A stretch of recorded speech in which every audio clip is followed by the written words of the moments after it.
Coming up on Spectrum, former Speaker of the House Jim Wright talks about the influence of his Dear Ivan letters to the Soviet Union. TCU's Dean of Admission tells us about what colleges look for in applicants. And we talked to students and parents who attended orientation this week. We have the full spectrum now.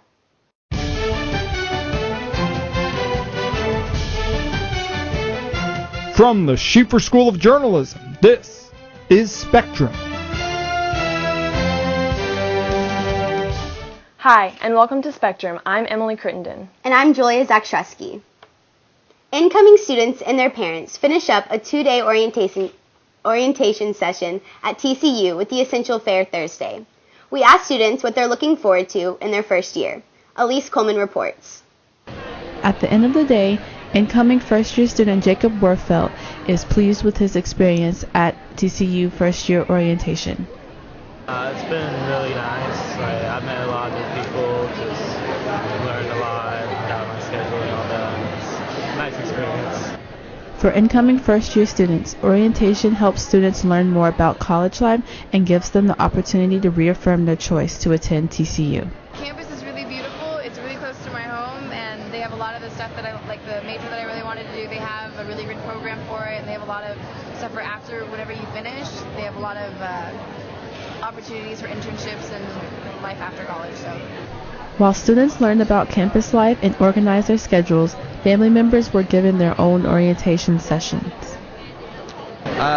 We listened to some of the professors talk about their classes, the OSAs, heard all about the campus life and alcohol, basically how you can hide the liquor so you don't get caught. No, wait, no, that wasn't it, sorry. But just kind of learn about what everybody's going to be doing, what to expect for me for paying, what to expect from my daughter. It was very informative and really well done. It was cool. Upperclassmen at TCU helped run booths at the Essentials Fair, which wrapped up the second day of orientation. We're telling them a lot about the website and having them sign up for the app, having them sign up to follow us on Twitter, and kind of just telling them what roles that we have open with student media within the department. Orientation sessions will continue throughout the summer. I'm Elise Coleman for Spectrum. Many high school seniors are concerned about the upcoming college application process. Victoria Shelton sat down with the TCU Dean of Admissions to get some insight. Every year, tens of thousands of students apply to TCU in the hopes of being admitted. We sat down with Ray Brown, Dean of Admissions, to discuss what makes a good applicant. TCU is considered a selective university. The most important thing to us in the admission process is the strength of the student's curriculum. TCU received over 18,500 applications for the 1,800 seats in this year's freshman class. Brown said students who took more than what was required, such as honors courses and extracurriculars, stand out from their peers. But we also want students who are willing to push themselves well beyond minimums. Academic accomplishments take priority over any letters of recommendation or essays. Initially, the very first thing I do when I'm reading an application is I go straight to the transcript. Despite stereotypes, TCU does its best to accept all kinds of people into its student body. Diversity isn't just race and ethnicity. It is geographic, it is socioeconomic, it is religious. There's all sorts of diversity. Overall, Brown said the diverse freshman class that he chose will enhance campus life. Reporting for Spectrum, Victoria Shelton. TCU's Mary Couts Burnett Library is preparing to move books off campus as a part of a renovation to increase its seating capacity. Brian Ogden is at the library with more. Thanks. I'm standing here outside the Mary Couts Burnett Library at TCU, where librarians are preparing the interior for renovations.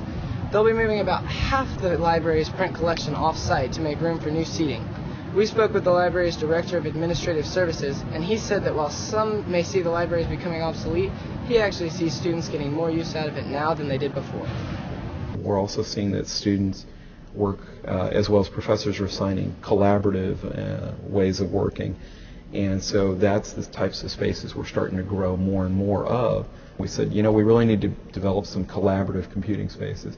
And by that we simply meant that we would have, in our case, 2 screens up in one area, as well as the ability to seat anywhere from 4 to 6 people in that space.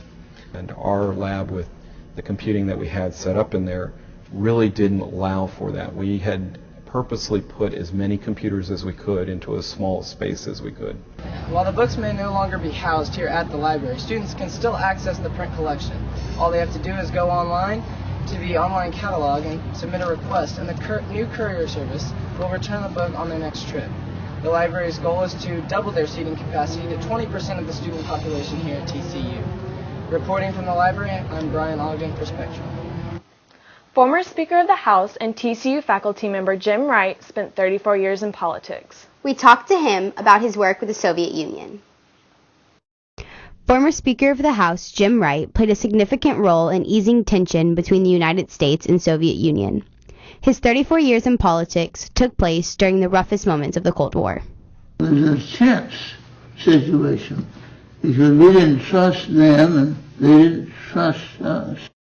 29 years after Jim Wright wrote his famous Letters to Ivan, the Soviet leader asked Wright to take a political risk. And asked me if I would like to talk to the Russian people on television. When asked if his opinion changed since he wrote the letters, Wright said no. See, it would be hard to criticize somebody talking about trying to find a way to spend their money saving lives, helping people in hospitals, helping educate people, helping sick people, rather than spending so much on weapons to kill one another. This is Julia Zakrzewski from the Spectrum. Throughout the summer, TCU offers a variety of camps available to students from 1st to 12th grade. The camps include theater, high school journalism, digital photography, and science. Camp times range from half a day, all day, and even up to 2 weeks. To secure your spot, register at lifelong.tcu.edu. TCU also offers a variety of camps this summer that allow athletes to improve their skills. Many have already been filled. However, there are still sports camps available later this summer. These camps include baseball, basketball, football, soccer, tennis, track and field, and volleyball. For more information, go to gofrogs.com and search for camps. The Texas Ballet Theater is holding a 5-week summer intensive camp for students ages 12 to 21. The camp helps dancers gain exposure to different forms of dance and improve their skills. Alexis Gandera has more. Students come from all over the world to experience the Texas Ballet Theater Camp, which is taking place on the TCU campus. Auditions start in around January, and we tour all over the country at about 10 different locations. The camp teaches students to sharpen their skills and improve on their weaknesses. So far I've learned a lot about placement and balance on mostly pirouettes. They've gotten much better. Learned how to not be nervous and a little bit more relaxed. Dancers gain experience in a new environment and create new connections through the camp. The best part would definitely just being in the classes and meeting new people. The camp will continue for the next 4 weeks. I'm Alexis Gandara for The Spectrum. Thanks for joining us for The Spectrum. For more stories, check out tcujournalismworkshop.com.